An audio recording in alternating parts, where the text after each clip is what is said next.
Good morning. You're not Good on. afternoon. You're not on. Flip the switch all the way up. Test. Can you hear me? There you go. Ah, all right. Thank you for coming this evening, and I'll introduce our speaker here shortly. We'll have a few announcements. Let's go ahead and stand for the pledge. I Pledge allegiance to the flag of the United States of America, and to the republic for which it stands, one nation, under God, indivisible, with liberty and justice for all. Play ball. Play ball. Okay, today we're going to have Ashley and Nicole. Nicole will be here later. They work the UF in the cardio rehab department. Have anybody been through their program? Okay. They kicked my butt. I mean, they had a guy, Adam, there that wouldn't give me any slack. He come by, I told you to put that up to 8. I was down 6 level or something like that, but it was pretty intense, and I was glad to go through that. I got a pretty good bill of health today. I went to my doctor in Claremont, and everything seemed pretty good. So, and I had the heart surgery back in 4 May. Remember that very well in Orlando. So I do appreciate the medical people and what they stand for. Got a couple of announcements. Next month is our potluck dinner. I'll go ahead and, Brian, could you go ahead and pass that around? If you haven't signed up, I hope you'd be able to come. We've got several guests from the city of Leesburg. Chief Meyer of the fire department and his wife, Lozy, who's the new police chief, will be here. Jay Connell, that just got reelected to Commissioner Position 3 for our community. And Bill Hilsey, which many of you know, has done a lot of our medical training for us, and he and his wife will be here also.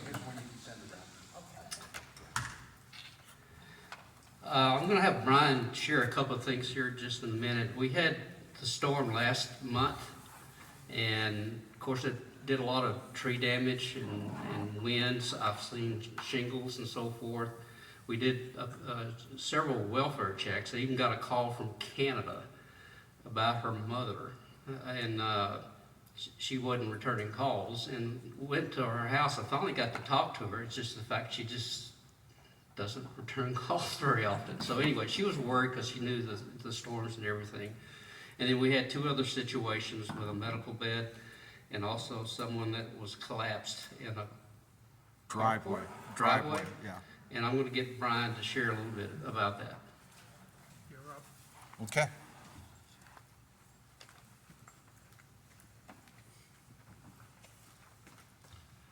Hey, everybody. You know the routine. Hey, everybody. Wow, lukewarm still. Okay, so so we did have those couple issues. Larry received a call from a lady that was over towards the back, Stony Brook. yeah, off of Stony Brook area. The power went out, right, and they had a medical bed that deflated, and her husband was kind of not really a comfortable position at all, and no way to reinflate that. So between Larry and myself, we were able to, luckily, a next door neighbor had a small generator. And so we got that running and pumped the bed back up, and that resolved that issue. And then a little bit later, I received a text message, I believe from Loretta. Loretta, are you here tonight? I'm Loretta, but I don't think I'm. Yeah, different Loretta. Loretta gave me a text message. Thankfully, our text message system worked the entire hurricane. And I think that still has worked out to be a great way to quickly disperse information to our entire team. All block captains, medical people, radio communication people, please raise your hands. For those of you who are not part of this, we are always looking for volunteers. We have about half the staff we really could use in those 3 areas. Block captains, which are where the rubber meets the road. They get the information from the different residents. We get them on our database. and we send them out as many people do. It's a MailChimp email blast that keeps them kind of informed of meetings and things coming up, hurricane things, important information. And then we do have medical teams, and we have radio communication teams, and we are heads and shoulders above virtually all of our surrounding neighborhoods with our organization for hurricane preparedness and the aftermath. So Loretta gave me that text message. Somebody collapsed in their front driveway. She came upon this individual, and then luckily one of our medical team members happened to be going by, pulled in there, started doing first aid to help that individual. They got an ambulance in there, and they did go to the hospital. So I don't know the outcome of that individual that collapsed in the front yard, but neighbor to neighbor right there, that's just one of the, you know, one of the reasons that we're here, and I'm so glad that we were. Now guys, the game is not over yet. If you haven't been catching what's happening with the weather, the latest is Invest 99 is now going to form over this weekend. We have a cold front that's going to steer it towards Florida. And, you know, we've been watching how these hurricanes quickly ramp up in amplitude. You know, they go from a tropical depression to a Cat 1, Cat 2, Cat 3, whatever, sometimes really quick. The waters are still relatively warm in the Gulf of Mexico, where this thing is going to get up there and get some energy. And so the game is not over quite yet. You know, hurricane season lasts till November 30th, but that's just an arbitrary date. There have been hurricanes that have been later than November 30th. So I was hoping that this last hurricane that luckily took a left-hand turn and dissipated in the Gulf of Mexico, I was hoping that would be our last one, but this new one, it'll be named Sarah, and it's going to develop. So stay aware, you know, keep alert. Anything else, Laura, you want me to chat? No. Okay, thank you everybody. We appreciate you all. Thanks for coming out tonight. Yes, I do have a question. Now, can I say something? Yes, of course. Give her a microphone, please. I was a member and I had to leave because of health reasons, etc. But I'm the one who does the embroidery on the caps and I'm still willing to do that. I haven't heard from anybody recently, but I just want you to know that I'm still willing to do that. Excellent. Did you change your email address by any I'm chance? still getting emails from you like I'm a block captain. Okay. And I did, even though I had quit, I did check my neighborhood during the hurricane, so. Okay. You know. Elaine, do you get I sent out an email, a couple of them just recently with And I got them. new residents. Yes, I got them. Okay. Yeah. Can you send me an email and I will pull you off those types of lists? Okay. You'll still get the one main one that goes out to 700 plus everybody, people. Yeah. Yeah, but I just wanted people to know that because I haven't had a request for an embroidery forever. Okay. But you never know. Well, thank you so much for all the embroidery work that you have done, and I'm glad to hear that you're still in business. Okay. Two hats. And Elaine, just so that we know, would you still be $5 for this, $5 for stuff, and then that goes to And that goes to Forward Paths, Forward Paths, yes. which is our charity. What are we up to, Larry? Yeah, we're, so far the club has given close to $1,100 this year. So, and I still have some money, and we're collecting, you know, to the end of the year. So if you come to the potluck and get generous or something, and want to donate, I'll have a little box thing for that. So, but that's a pretty good turnout. I think we've done up to 2,000 to 3,000 in the past for 1 year when Jerry was running it. So, but anyway, it's a great cause, and I think next year there's a police officer in Eustis that went through that program. I met him through Forward Pass, and I'd like to have him come out sometime and just explain exactly how that changed his life. Because what happens is the system on foster care, when you turn 18, you're out of the system. So it's like, well, reality sets in. So Forward Paths tries to pick up a lot of people and bring them through career development, and they've had a tremendous program. And their office is located at First United Methodist Church on the backside. So, but anyway, one other observation before we get started. This is a power pack that I bought just to back up for the situation. For example, the lady that had his husband that was in a bed and it power lost. This thing could probably run that bed for a week. All right, so, and this is $207 from Amazon.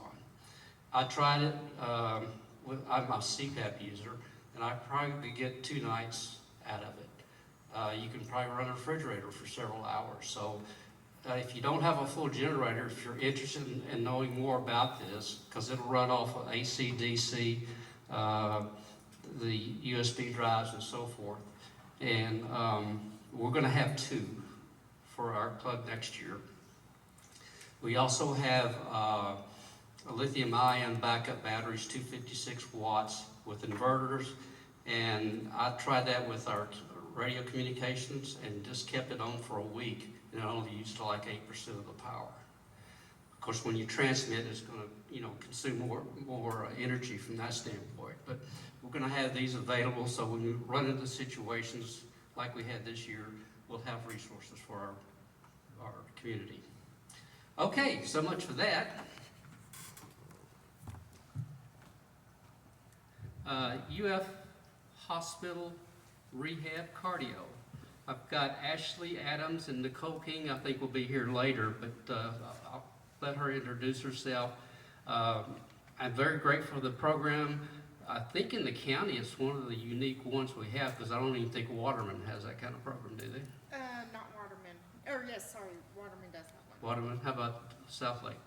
South Lake does have one. Does it? Okay, But they're all right, I they're stand just corrected. A little bit smaller. Okay. They're just not well known. Okay, Ashley, appreciate it. Here. Y'all not gonna wait for that.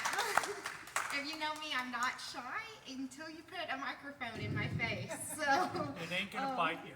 Thank you. Just a little bit about me. So my name is Ashley.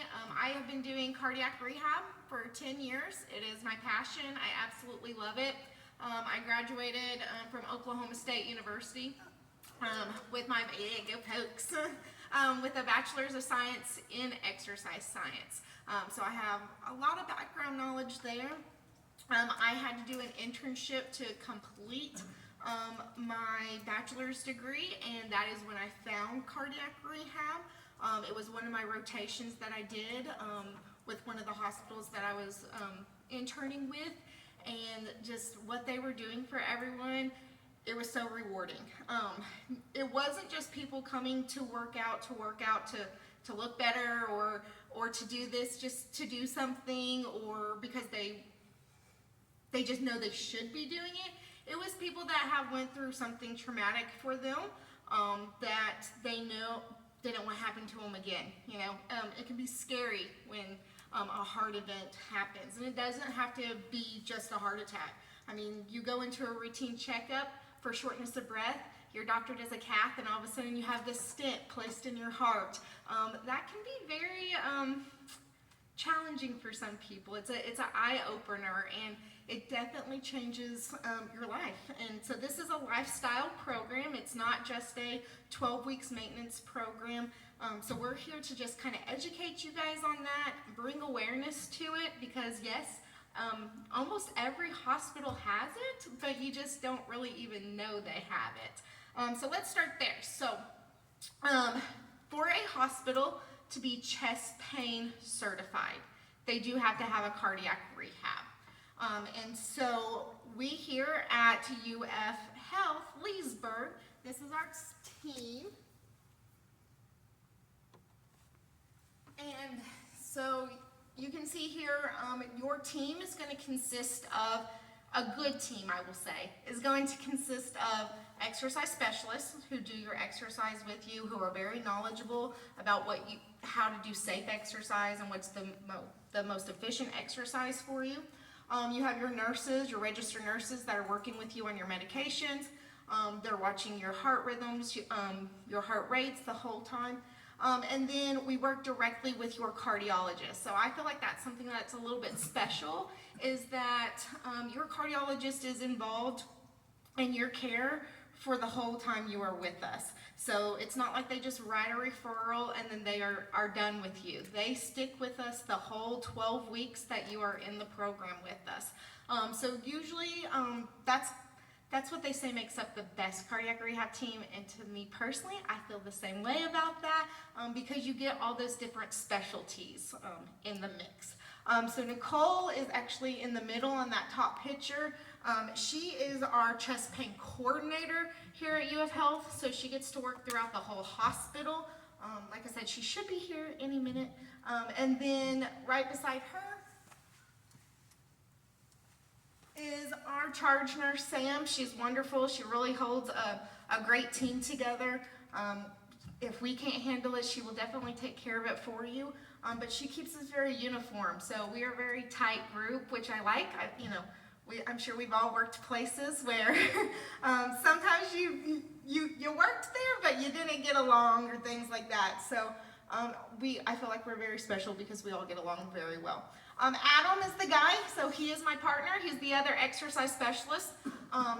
He came on about a year ago with us, and he's your full-time exercise specialist. I have stepped back a little bit. I am a mom to 2 little kids, so I've stepped back a little bit, and he is now the one that usually is on the floor with you 3 days a week. On the other side of Nicole there, that's Bonnie. She's one of our registered nurses, and so that's kind of the team. We are a group of, there's one other nurse missing. Her name is Cindy, but we're a small group, which means we get to know you, you get to know us very well. There's not constantly different hands taking care of you, which again, I feel like is another special aspect of cardiac rehab, because when you're in the hospital, if you're there for 3, 4, 5 days, you might get a different nurse every morning shift and every night shift. It just depends on how their schedule works out, whereas you're gonna see the same team every time you come. Left and right. Oh, thank you. There we go. Okay, so what is cardiac rehab? So what you do is when you have had a heart event, and I might skip and go there first. So who actually qualifies for cardiac rehab? Let's talk about that first. So in order to come to cardiac rehab, like we discussed, you do have to have a referral. It's pretty easy to get. A lot of people can just call up their cardiologist and tell them, I would like to do cardiac rehab. What qualifies me? But some of the things are, if you had a heart attack, here's Nicole. So if you've had a STEMI or a non-STEMI, a PCI is going to be your stent. Your CABG is your open heart surgery where they had to replace your vessels. Chest pain, so angina, coronary artery disease, congestive heart failure, as long as your ejection fraction is under 35%. Cardiomyopathy, valve repair or replacement. And let me tell you, they are adding stuff on every day. I would love eventually to see, I know we get asked a lot if you have AFib and things like that, or atrial fibrillation, but they are adding stuff every day.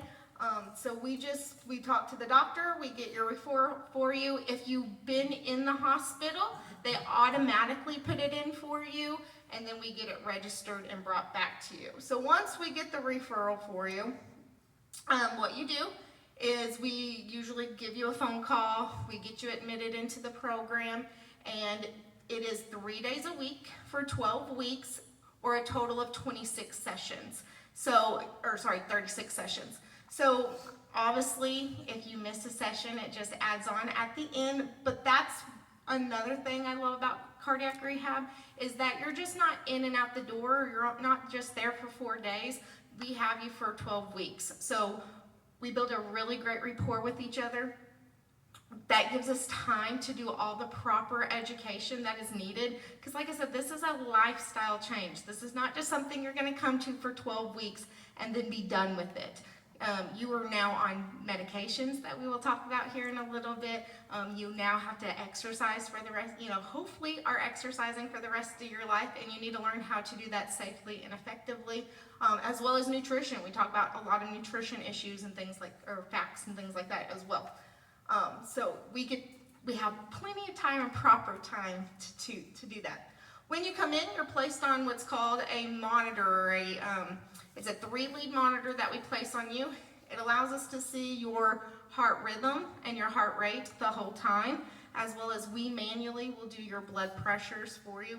And then what machines you do, we calculate all that, we put it into a report, and we send it to your cardiologist. So like I said, your cardiologist doesn't just write the report for you or the referral for you, and then he's done with you. He stays with us the whole time, so he looks to see how well you're doing with your exercise, if anything needs to be changed with your exercise. If we start seeing issues with blood pressures and things like that, they're right there working with us on your medications. And one thing I do also like is that even though we are in the hospital, we are outpatient cardiac, we're outpatient.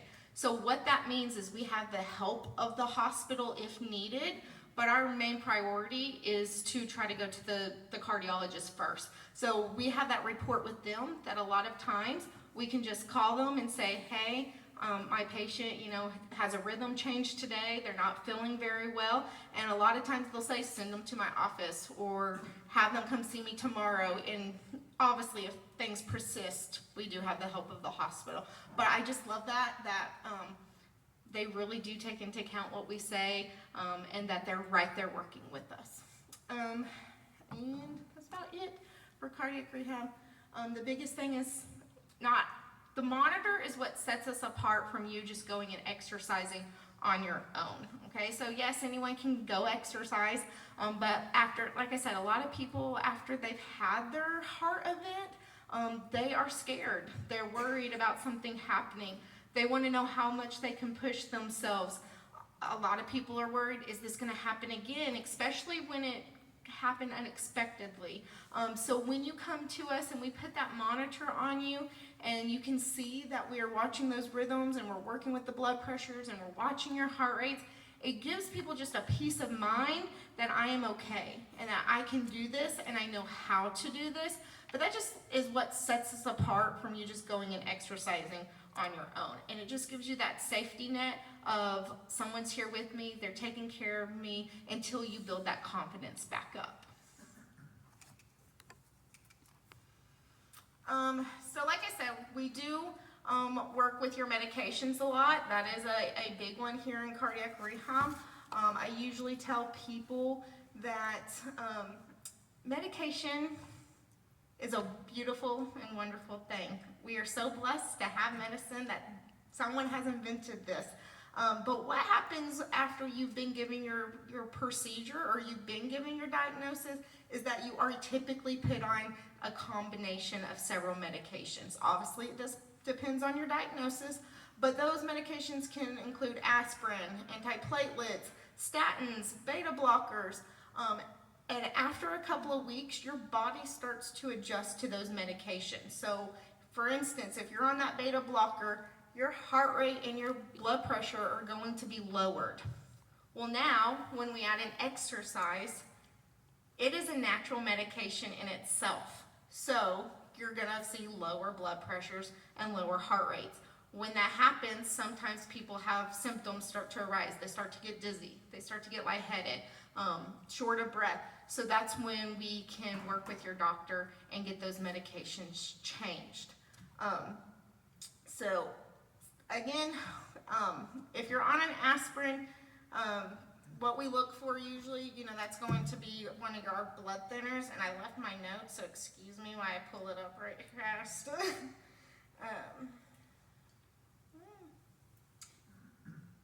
Anyway, so typically you're on your aspirin, and then your antiplatelet, your Plavix, your Brilinta, your Effient. What we have to watch for when you're on those, obviously, is the bleeding. Some of you have already shown me your beautiful bruises tonight, so that is something that we watch for and we look for. But And then your statin medications, those are going to help to reduce your heart attacks, your stroke, so it's going to lower your cholesterol. As most of us know, and if you don't, that's okay, that is a big risk factor for heart disease. So you're typically on the statin medications, but what we're looking for in those is if you have any strong muscle pain or things like that. We educate our patients on that is something that should be taken at night. A lot of people do not realize that your statin medication, so your atorvastatin, rosuvastatin, anything that ends in statin, those medications work better when you take them at night. So we're finding that for some reason there is a lack in education with medications, and I don't know if it's just doctors are busy or we're in shell shock and we can't comprehend all the information that we're receiving at one time. But that's where we come and we bind that barrier and bring that together. So your statin medication should be taken at night. Why is that? Well, your body makes cholesterol at night while you are sleeping. So you want to take it at night, get it in your system and working to combat the making of the cholesterol medications. The biggest one that we work with all of these, but the biggest one that affects your exercise and your cardiac rehab program are those beta blockers. So those are going to be your metoprolol, carvedilol, atenolol, sotalol, so they end in OLOL. Most cardiac patients are on these. Their main function is to control the heart rate as well as the blood pressure. So when you're on a beta blocker and you come to us to do your exercise, what we do is we have a target heart rate range. And this is again something that when you start exercising on your own, you have to know how to watch your heart rate. You have to know what range you should be at when you're exercising. So when you are on a beta blocker, what we do is we have our patients set down. After about a minute, we take their resting heart rate. And if you do not know how to take your resting heart rate, I will teach you right fast. So you just set down, or on the side of your wrist here, so your radial pulse right here. You're gonna find that little pulse that goes, okay? You're gonna count that. The most accurate way is for a full minute. The great thing about today, which I'm surprised I'm not wearing it, is that we all have these fancy watches and little devices to help us that will take it for you.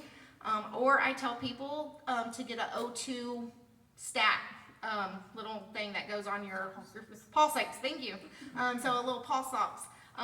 Those are the easiest ways to track your heart rate. So what you're going to do is you're going to count that for a full minute or look at it after setting down for a minute.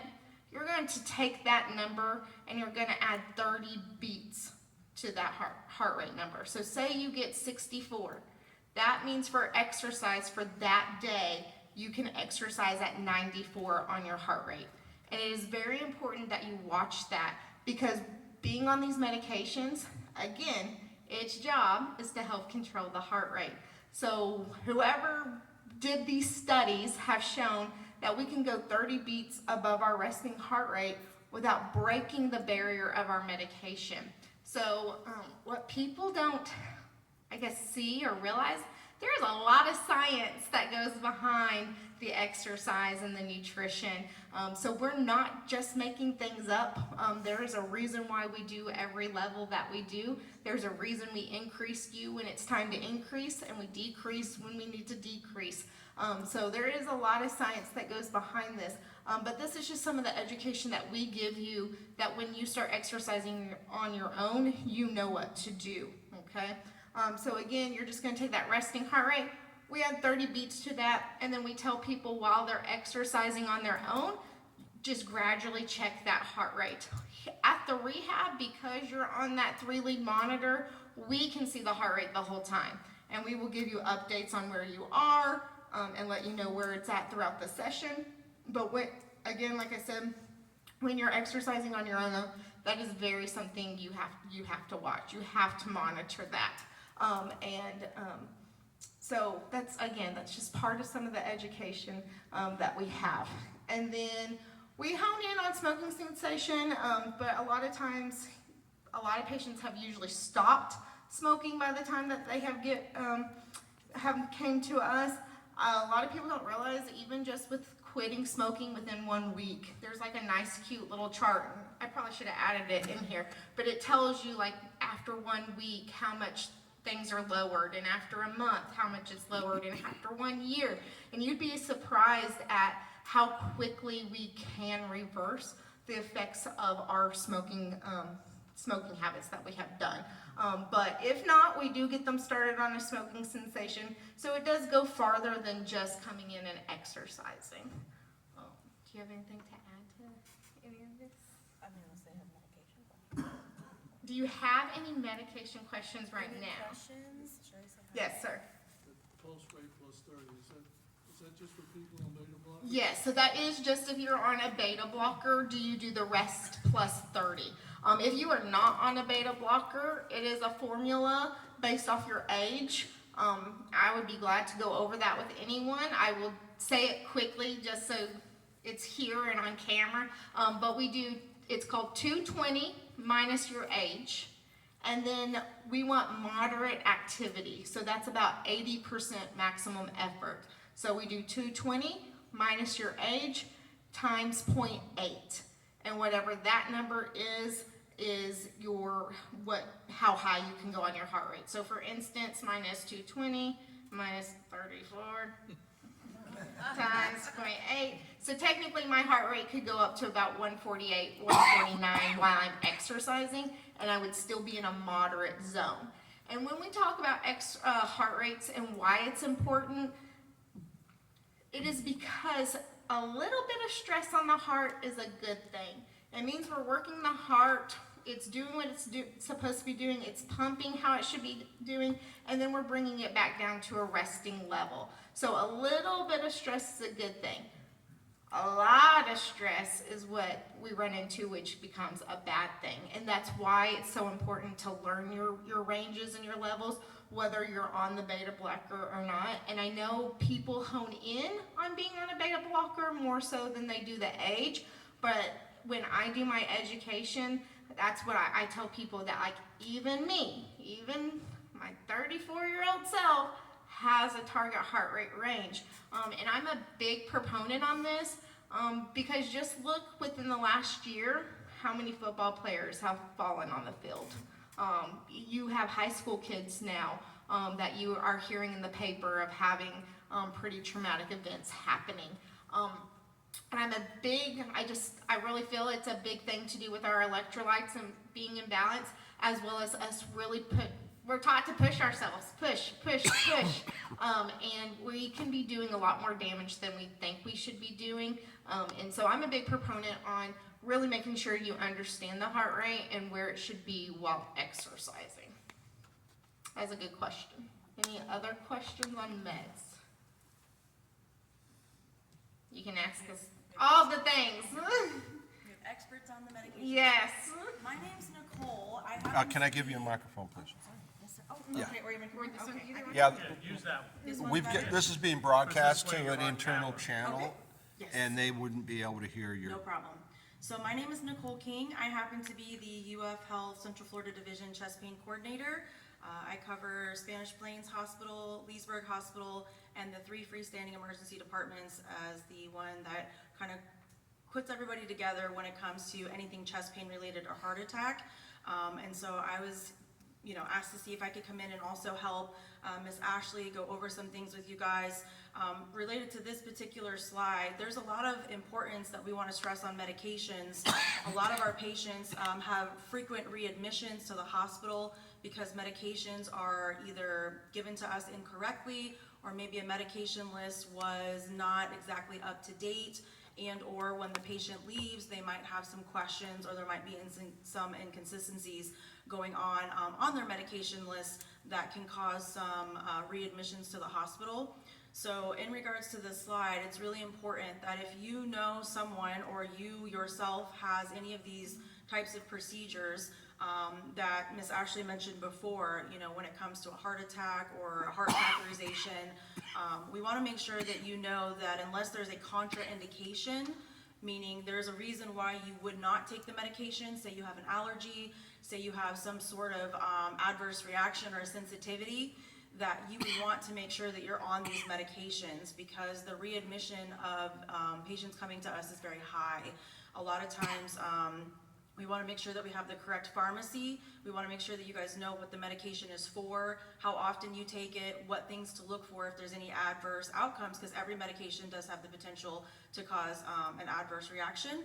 And so we want to make sure that you know what that is and what is safe and what is something that you need to report.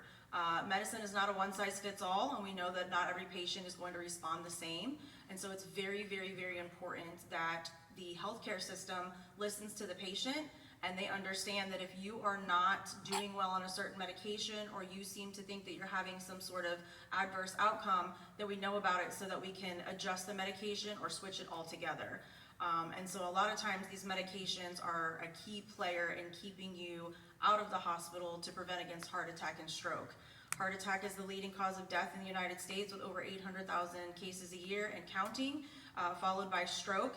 And so we want to make sure that we give you guys the tools so you know what these medications are for and how they can help. And again, there's always an alternative. So it's not necessarily you have to take certain medications to make it work. We can work with you. We just want to make sure that that's communicated. So with that being said, is there any other questions on that particular portion on the medications, or what they're for, or anything like that? Yes, ma'am. Oh, we got two. Yes, ma'am. I don't do well with this either. I take a cholesterol pill every other day because I had problems with my legs. Anyway, I missed one, and I was taking them at night, so I took it the next morning. Should I have done that? So typically, if you miss your dose, you are able to catch up. So that was fine. That's not going, because it's technically prescribed. It can be given every day. So if you were to miss it, you would just kind of restart your next kind of routine time that you would take it. The problem is if you had taken it and maybe you got sick or something happened where you might have like gotten rid of it somehow by throwing up, you would not want to take another one. So what you did was perfectly fine. Yes, ma'am.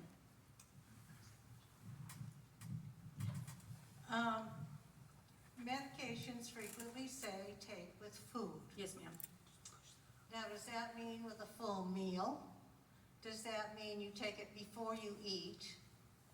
I just want a clarification on that particular element. So there are certain medications that absorb better in the body without food because of how the mechanism of the medication breaks down. It will specify that on the actual medication, so depending on what that is, it will say do not take with food. There are also medications that will tell you don't take with other medications or certain types of food because it could have an interaction. That's why it's really important that those inserts that we all get from the pharmacy that are 10 pages long, it can be a little overwhelming, and so we want to make sure that we get to the nitty-gritty of that and give you the most important. That's what we call informed consent. So as a patient, you should know that you should be receiving informed consent on not only your medications, but any tests or procedures, and that you as the patient understand what that is and can make that collaborative decision with your physician if that is right for you. So going back to the medications, the majority of medications do better with taking food, and it does not necessarily have to be a full meal. Some patients have taken like a piece of toast. It's just something so that you're not taking it on an empty stomach, because sometimes those coatings on your medication can erode the lining of your gut, and it can cause it to thin and become a little compromised. And so having that barrier of taking something to eat would help digest and absorb that medication better. So if you've eaten a meal and then you take your medications, is that detrimental to the effectiveness of that medication or a group of medications? For majority of your medications, no ma'am. It would be completely safe to take with food. And do they work as well? Correct. On a Yes, full ma'am. stomach? Correct. Yes, ma'am. Okay. There's only a handful that would say not to take it or maybe not absorb as well, but the majority are okay to take with food. Thank you. Yes, ma'am. Yes, ma'am. I have a question pertaining to aspirin. Yes, ma'am. I'm on metoprolol and on amlodipine. I take one in the morning, one in the evening at bedtime. never take them with food. I was also on an 81 milligram aspirin, which I normally took at bedtime. I took myself off because I was bruising very badly. Is there I haven't discussed it with my cardiologist, I just did it on my own. Am I doing any kind of damage by doing that? Well, for legal purposes, I'm gonna say we're gonna have to defer that to your cardiologist, or whoever prescribed you the medication. That would be the most responsible answer that I should give. However, we always wanna make sure that you are collaborating with your physician so they understand, especially if they had originally put you on the aspirin. There are some patients that cannot take aspirin every day. I've been a nurse for 20 years. My specialty is in the cardiac field. So I know that, again, the medicine is not a one-size-fits-all. Some patients have gone every other day. Some take it 3 times a week, aspirin. It really kind of depends on the patient. That is ultimately something you'd have to discuss with your physician to let them know, because they do need to know that you're bruising more easily, especially if you're brushing your teeth or if you're flossing or you're noticing that your gums are bleeding more than normal, then that is obviously something that you would want to relate to them as well. Thank you so much. I'm just gonna add that, keep in mind, you're prescribed a medication for a reason. They all have their purpose. I'm a big advocate of getting off medications as much as possible. Obviously, there are times that we cannot. There are some medications we are on for the rest of our lives, especially after a heart event, but I'm a big advocate of getting off those medications if we can keep up with our diet and our exercise. But I do like to inform people that you're on that medication for a reason. Some medications, when you stop it by yourself, it can cause adverse reactions. It can cause a problem within the system. So just like she was saying, always talk to your doctor before doing it. There is usually always something we can do about it. You also have to remember, does the bad outweigh the good? And I know that sounds opposite, but it's true. Does the bad outweigh the good in these situations? And so I also want to add, what I was thinking about it, is you have to be your own advocate when taking these medications, which means you usually have a primary doctor, you usually have a cardiologist, some of you may have a neurologist, some of you may have, I'm drawing a blank, diabetes. Endocrinologist, thank you. When one doctor puts you on a medication, you have to inform your other doctors. And that is another great thing when you come to cardiac rehab. Sometimes we find that you are on the same class of medication, but it was described by 2 different doctors. So you might be taking two statin medications without realizing it, or things like that. So when one doctor adds something, make sure you inform all your other doctors. Okay, that's not information they're getting, so you have to do that. Okay?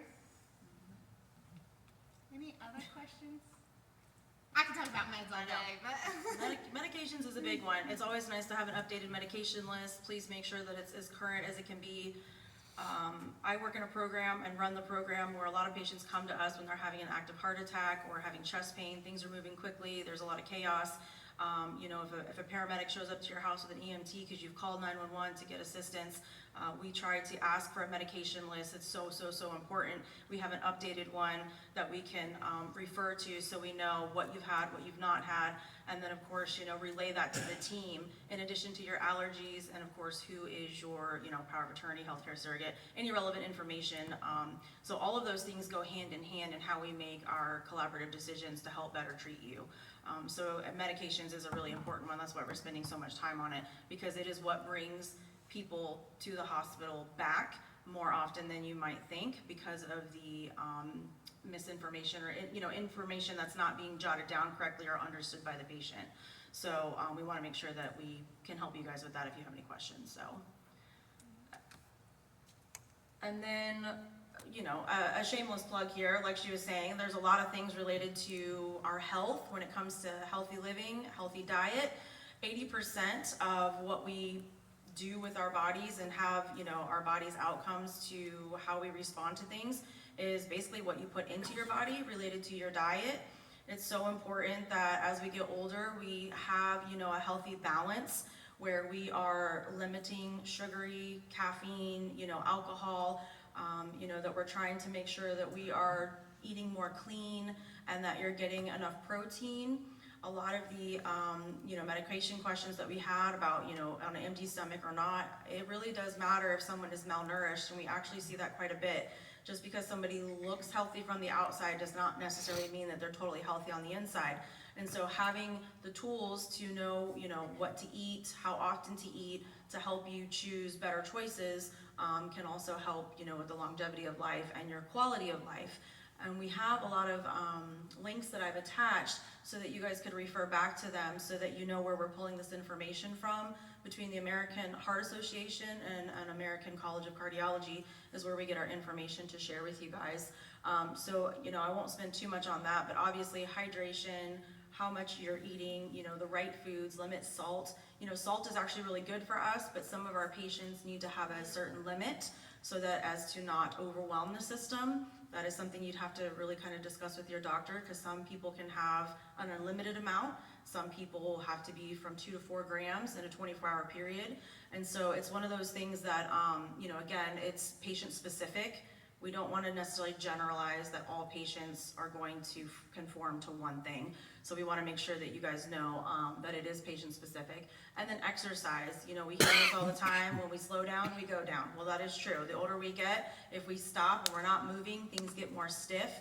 Your recovery is a lot longer. And so a lot of times we have more patients that are coming to the hospital with a much harder time to recover because they just aren't very active. And we're not talking, running a marathon or a 5K. It's essentially just walking, 15 minutes a day, light swimming, for females, to help with bone density, the low weights that you can hold. So it's anything just to help kind of keep your circulation moving. A lot of our patients have a higher risk for clots, blood clotting disorders. That happens when you're stationary, when you're not moving a lot, and so you have a higher tendency to create those clots and throw a clot. So the more movement that you do, the better your circulation is to decrease that, potential risk. And so again, the aim that they say per week, per the American Heart Association, is, 150 minutes of moderate a week, not a day, and 75 minutes or 75 minutes of vigorous activity. So whichever comes first, again, it's just something to get the individual involved and moving. And of course, sunlight is huge. Vitamin D is really important as well. Any questions on that? Yeah, I've got like certain foods, for example, grapefruit juice. I heard that doesn't do well if you're taking certain medications. So there are certain medications that would not work as well because the absorption of drinking the grapefruit or eating a grapefruit may not let that medication work like it should. There are a handful of medications that do have restrictions on certain things that you eat. There's many, many drug classes, and so that's why it's important when you start a new medication, you understand what that medication is for and what things that you may not be able to do with it. We have a lot of patients that are on these blood thinners. They're on, Coumadin, they're on Brilinta. You have a higher tendency to bleed, but like Ms. Ashley was saying, the risk versus benefit. There's a lot of conversations that we have with these patients where we have a cardiologist who is making the decisions to protect the heart, but you also may have a kidney doctor who is also kind of counterbalancing that, or dare I say, a gastrointestinal doctor, because you have a higher risk to bleed. So we've seen a lot of patients have this kind of balancing act of, am I going to be at higher risk for AFib, stroke, etc., versus bleeding. So again, it's really dependent on the medication and what it is, what you're allowed to take with it, and that varies depending on the drug class. So I actually used to work in pharmacy before I started this. Thought I was going to be a pharmacist till I found this and fell in love with it. But when working in the pharmacy, like she was saying earlier, we used to put big labels on your bottles. So make sure you're reading your labels. And please do not be afraid to ask. That is what those pharmacists are there for. Those pharmacy techs are there for. They are there to provide all the education that you need. Sometimes you don't know what to ask them. So I like when we do things like this because it kind of puts things into your head of, oh, I remember something about grapefruit juice. Oh, I remember something about vitamin K and things like that. So just don't be afraid to ask, because ultimately it's you putting it in your body. So you always want to make sure you're very knowledgeable about that. I don't know what I did. But to tie in exercise with cardiac rehab, obviously that's one of the biggest reasons why you come to cardiac rehab. Other than being on the monitor, you are there for exercise. So like Larry was saying, I hope he didn't scare you, but yes, our job is there to push you a little bit. So when you first come to us, we do start at lower levels, and then as you increase throughout the program, your level also increases. Your level, so how much resistance you're working against or how hard you are able to work, actually says a lot about how you are doing either in your recovery and or if something is still going on. If we're not seeing that gradual increase in exercise, sometimes it tells us like, hey, something's not quite right, something's going on. Not everyone will get stronger, so to say, but things should still get easier the more you do it.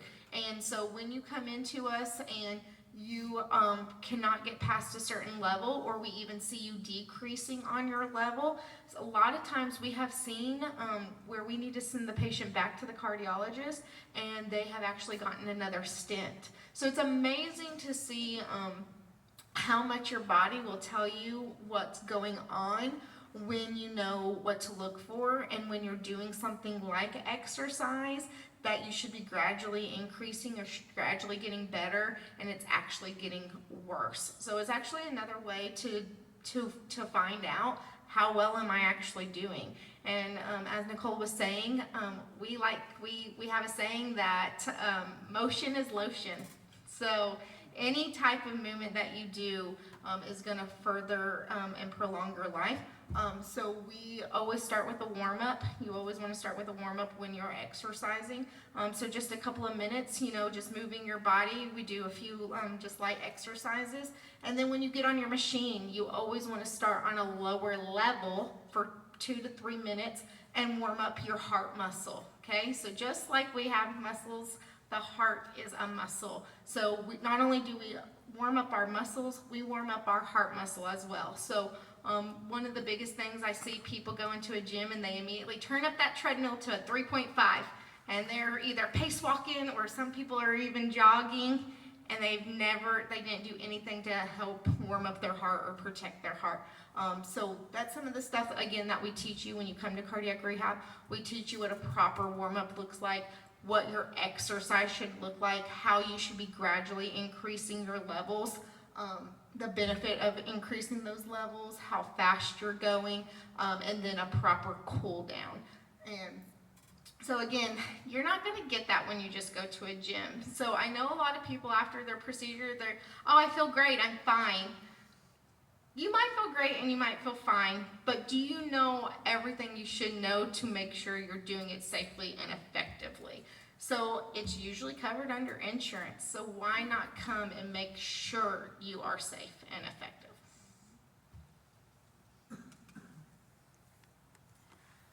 Okay, so this might be going a little bit backwards in the presentation, but I want to make sure that we do our due diligence, because education is key and reaching our communities is very important. One of the things that we want to make sure that everyone is aware of is that there is something called a cardiac and non-cardiac, or typical and atypical chest pain type symptoms.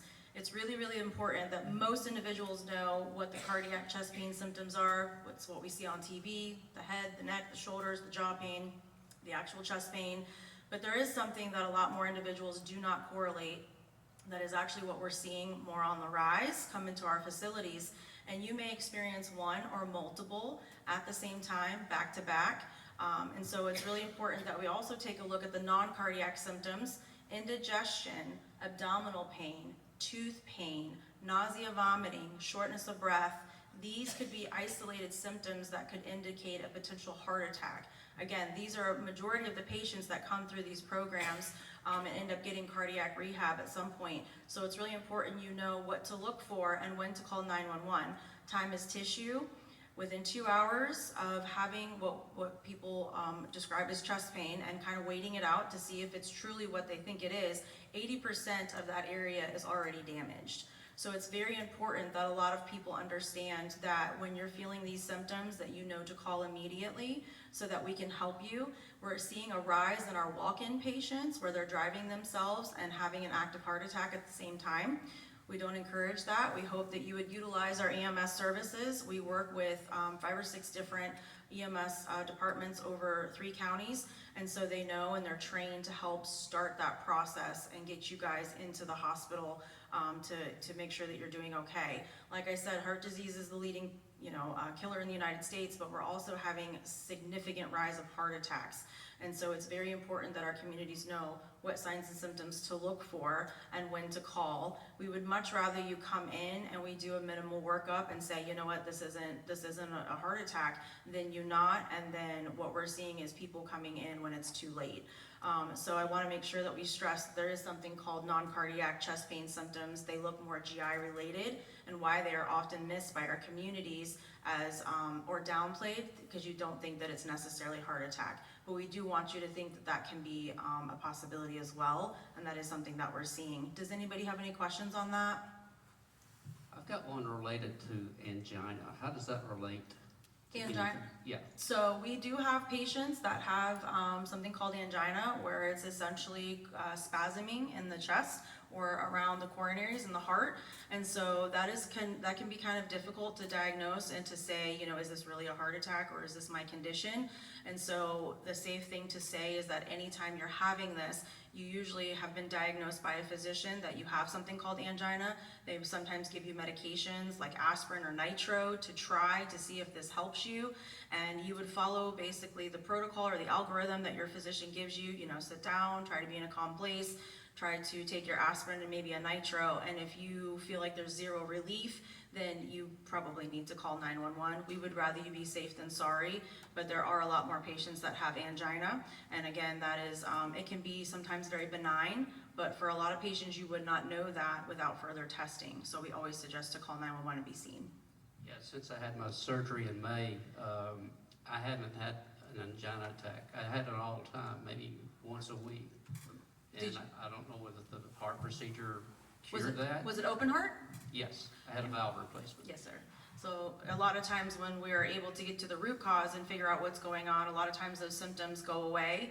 We do have patients that have residual symptoms. Again, that's where some of these programs with cardiac rehab come, and we can start strengthening those areas that for so long you were working at a zero. And so a lot of times it takes some time to resolve altogether, and for the most part they do once the problem is fixed. There are some situations where it may not, and again, that's where you continue to work with your healthcare team to figure out, is there some way that we can, better our outcome with this or lessen the severity if it doesn't go away altogether. So it's really important that you have your cardiologist or have a cardiologist assess you for a basic EKG, echocardiogram, and sometimes a stress test. That helps get a basic, bunch of data together to make sure that there's nothing going on with your heart. And if any of those come back abnormal, then we could follow a different sequence to help you. So, we always hear patients that maybe are on dialysis, you can technically live without your kidneys, but a heart is, you need the heart. There's only one heart, so we want to make sure it's healthy. And then we can go to the next slide. Sorry. So I just want to add too that men and women's symptoms are different. So please keep this in mind.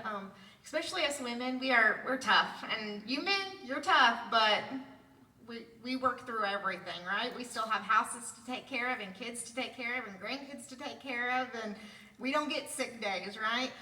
So a lot of times when women's symptoms arise, it feels like the flu or jaw pain. Used to, and I'm not trying to scare anyone, used to when a woman would have a heart attack, a lot of times they would not survive. And that was because they waited too late. Because we're bringing more awareness about the symptoms and that it's okay to take a break, it's okay to listen to your body when it's not feeling well, more and more women are surviving. So even 10 years ago when I first started cardiac rehab, I might have 5 women in my whole group of 50 patients. Now I may have 25 to my 40. So more and more women are surviving, but there's been more and more awareness brought to it. So I just want to keep in mind that men and women symptoms are different. Where the men usually feel that like elephant setting on their chest and that tightness, a lot of women are going to feel jaw pain or back pain. So it's really important too that you kind of do your research on your symptoms for men versus women, and that's something we talk about in cardiac rehab. As well as, there was one more thing that you mentioned. But typically, oh, like Larry was saying, so typically once you do have your procedure, that fixes the problem. If not, like I was saying, we have some people that do really well for about a month and then they start to kind of decline. That's when those red flags start to get raised, and that's when we'll refer you back to your cardiologist. Just little things that I want you to be aware of is good indications are if you used to be able to walk to your mailbox with no problem, and now you notice when you're walking to your mailbox and you're getting short of breath, go see your doctor. Okay? If your daily activities are getting harder to do, that is one of the biggest signs that something is going on. And so we're trying to bring more and more awareness about that, and that's typically when we can catch it faster than when you just walk into the ER and stuff. So start paying attention to your daily activities, and if they are getting harder for you, please come in. Yeah, as far as cholesterol, what's the normal range for that? Well, they keep moving the goalpost on that. So currently, they're going to tell you 200 or less is the idea for your total cholesterol. Cholesterol is not bad, despite what we may be told. We need cholesterol, we need it for our brain, so we don't want to necessarily drop it too low. I mean, it is important to have that because it does have other functions, but currently, per the American Heart Association, total cholesterol should be 200 or less, and your triglycerides less than 150. Okay. The reason I bring that up, back in the 80s, I had a medical through the military, and it came back my cholesterol was over 325. So that started a sequence of things. I finally went to see a cardiologist. Again, this is in the mid-80s. Come to find out that I had a birth defect, bicuspid aortic valve. So they started monitoring that. When I got to Florida, the stenosis got pretty bad, and that's why I had the procedure this year. So I just encourage you to listen to the warning signs. It doesn't hurt to ask a question or whatever. It could save your life. So Absolutely. And again, we want to make sure that we have decreased mortality. We have a lot of things changing in our world, you know, the air, the food, the water, all the things. And so we just want to be aware, you know your body best. And so when you're coming to the hospital, it takes a team effort to make sure that we all understand what's going on with you or your family member, and give you the tools that you need to empower you to take care of yourself and your loved ones, to have that accountability. We have so many resources that are untapped because either we just don't ask, or you know, they're not getting utilized. And so we want to make sure that you know that there are tons of resources, and in this presentation we've attached a bunch of links so you know. I have some handouts here with our big business cards and cardiac rehab brochures as well, so you guys know. You know, if it's too information overload, you can always refer back to it. But these are some of the other kind of tidbits, just really quick, I want to touch on, because we are seeing a lot of cardiac arrests. Again, these are things that are bringing you to the hospital and eventually sending you to cardiac rehab. Cardiac arrest is, you know, what it means, full heart arrest, no longer with us. And so we want to make sure that we are teaching the signs and symptoms, because 9 times out of 10, the report that we get is from a loved one or family member that says they've been having symptoms for a couple of days, they've been complaining something is wrong, and we just kind of push it to the side, and then by the time they come in, it's too late, and we're trying to work with the patient. So just, you know, again, cardiac arrest, heart disease, it's major in the United States. This is one of the top things. We have over 350,000 cardiac arrests, you know, a year, which seems like a low number, but that number is, you know, rising every day. We also have 70% of our cardiac arrests happen in the home. So it is really important, and I see it behind me, which is really great.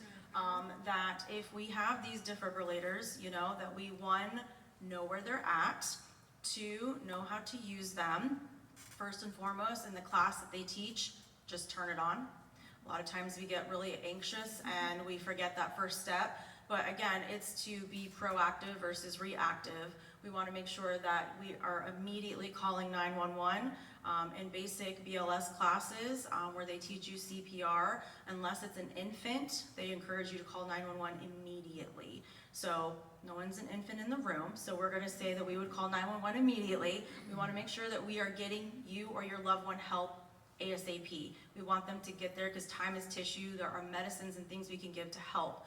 We also want to make sure that if you are ever somewhere and you feel comfortable, we have the Good Samaritan law, we have the ability to aid our communities with CPR. You aim at the middle of the chest and you pump hard and fast. We make a little bit of a joke, which is not funny, but they do tell you on the websites, you know, you can sing a song to know the rhythm to go, and hard and fast, just keep going. I'm telling you this because it's something that we're seeing a lot of since the pandemic. A lot of individuals don't feel comfortable, they don't want to put their mouth on anyone, and so they've not been doing CPR. In a lot of these cases that we've had come to the hospital, you don't have to put your mouth on anyone. There is hands-only CPR, and there's resources that we've attached so that you can see a 90-second video and do it. It could save a life, and that helps until EMS arrives. We want to make sure that we have good success rates, and these are just reality. You know, the reality is we want to make sure that you have the tools. So, and then again, with the AED, most of these will just open, push the power button on, and they'll show you and tell you exactly what to do. I know at Spanish Plains area, the villages, they're everywhere, and a lot more individuals have taken classes. We do track bystander CPR as well, as does our EMS team. So we try to track and go out to the communities and teach classes. So if you're ever interested in anything like that, we can help with that. And also, you know, stop the bleed. There's all kinds of things that are available to our communities to help. And then again, the hands-only CPR link is here for a 90-second video to see what it looks like. Again, not necessarily putting your mouth on anyone. We've updated the science. You do not need to do that to be effective. It's just the center of the chest, hard and fast, to 120 beats a minute. So we just want to make sure we included that in there as well so that you guys know that we have resources for that, and this is something you could do in the event you needed to. I was gonna say, like, Florida is so special to have these 55 and older communities, because you guys do. You have someone living beside you that can help. You have a lot of people don't have that. So Florida is very special in having these, and as I was gonna mention it, but Nicole already did, is that yes, they will come to your community and teach you how to do this. So if it's something your community has not done yet, I highly recommend it because they will come teach you. A lot of you do have grandkids and children and things like that, that you never know who you can help, or your friends that you live with and things like that. So it's very important that even, some people are like, well, I'm not strong. It doesn't matter. As long as you keep that blood pumping, you can save someone. If I could just make a comment there real quick. Folks, we have 5 AEDs spread around the community. We have this one that's in here. There's one at the bocce ball courts. There's one at the pool. There's one that's by the gym. And I believe there's one in the office that gets taken out to the softball field. So we do have 5 AEDs. Also, Neighbor to Neighbor offers the CPR AED training. It's on not a real frequent basis because we need, we kind of need enough people to make that happen. But we also have a class that includes, I want to say it's 9 different medical things, and it's all under the Good Samaritan law. And to expand upon this, the Good Samaritan law was developed in all 50 states in the United States to encourage people to try to help with emergency first aid.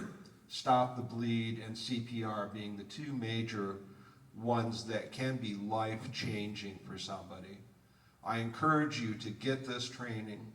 You may think you may never need it, but you could be going down the road and witness an accident, and you could possibly be somebody Johnny on the spot that could make a difference. So we do announce these, just kind of pay attention a little bit, and we encourage everybody to get the training, okay? You just never know. Brian, didn't you have a situation last year that you were able to help someone? Yeah, I live on Honeymoon, and I can hear people that are exiting onto Highway 27, and I was out front and I heard a big crash. I immediately went into my garage and pulled out my medical bag and my vest, and off I went. And I did not save any lives, but I was inside that car with the person that was pinned and could not get out. I tried to do as best of an observation to see if she was bleeding profusely or anything like that. She was moaning, so she, her heart was still working, she was still breathing. But I was confident enough that I felt that if I needed to do something, I would do something. And that's because of the training that I've received from Bill Hilchey. And so again, I encourage you to do it. There was a second accident. I did the same thing, responded. That was the one where the gentleman on the bicycle was hit and killed, just to the north of our entrance there. And I was one of 3 people who were first on the scene for that one. So you just never know, folks. Thank you. Okay, any other questions? And we also go out into the communities. Sometimes in our program, we have as young as 20-year-olds having heart attacks. We go into high schools, we go to churches, we try to teach because a lot of our children now are being watched by their grandparents. We try to educate them on how to actually call 911. We had 2 cases just really quickly, a 21-year-old and a 35-year-old that came in a cardiac arrest, and their children were the ones that tried to call 911, and just basic things like most people don't have home phones anymore, they have cell phones, how to actually dial that on the phone.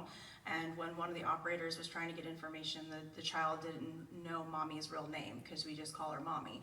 So there's just so many things that we try to teach. Governor Ron DeSantis put into place that all high school students before graduation must take a BLS class in order to graduate. We want to encourage people that it's okay to help. We live in a very litigious society. We understand that, but you are protected by the Good Samaritan law. And again, we have better outcomes when we can come together and help each other. Majority of our individuals that have received bystander CPR are the ones that walk out of the hospital because someone stopped to help them. And where it can be very scary, it can also be very helpful. And so we just want to make sure we encourage that that's always an option. And again, we have tons of resources out to help you guys. And thank you for saying that because, again, a lot of people just don't know that it exists. And so, again, if you guys have any other questions, let us know.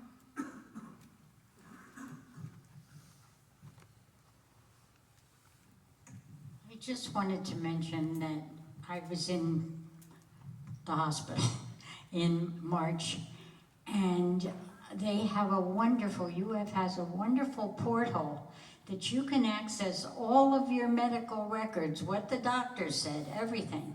And when I was going to see a new cardiologist in August, I went on there and printed those out and took them with me, and he was so happy he didn't have to go scurrying around to find out my medical history. And my other doctor, my primary care also, they have a porthole. And I think most doctors nowadays do. And it's worth looking at your records because lots of times you don't realize all the stuff they did to you. It's true. Also, when you go to your appointments, you want to make the most of your appointments. I'm not going to sugarcoat it. I understand that sometimes people move very quickly, including our physicians. Sometimes you can have these appointments for 6 months and then they go in and spend 10, 15 minutes at that. It's very quick. So if you have that information, if you have your questions written down, if you have your records and you bring them with you, you make the most out of it so that you can get that information and not feel rushed or feel like you don't know what you want to ask. Again, it is a collaborative team effort to work and take care of you, and obviously you know your body best. So we want to make sure that you have just as much say, that the physicians are not just telling you what to do, that you also know and can advocate for yourself. And if you ever have any questions on advocacy or anything like that, I have my business card here as well. I can help answer questions on that as well. Okay, thank you so much. Very welcome.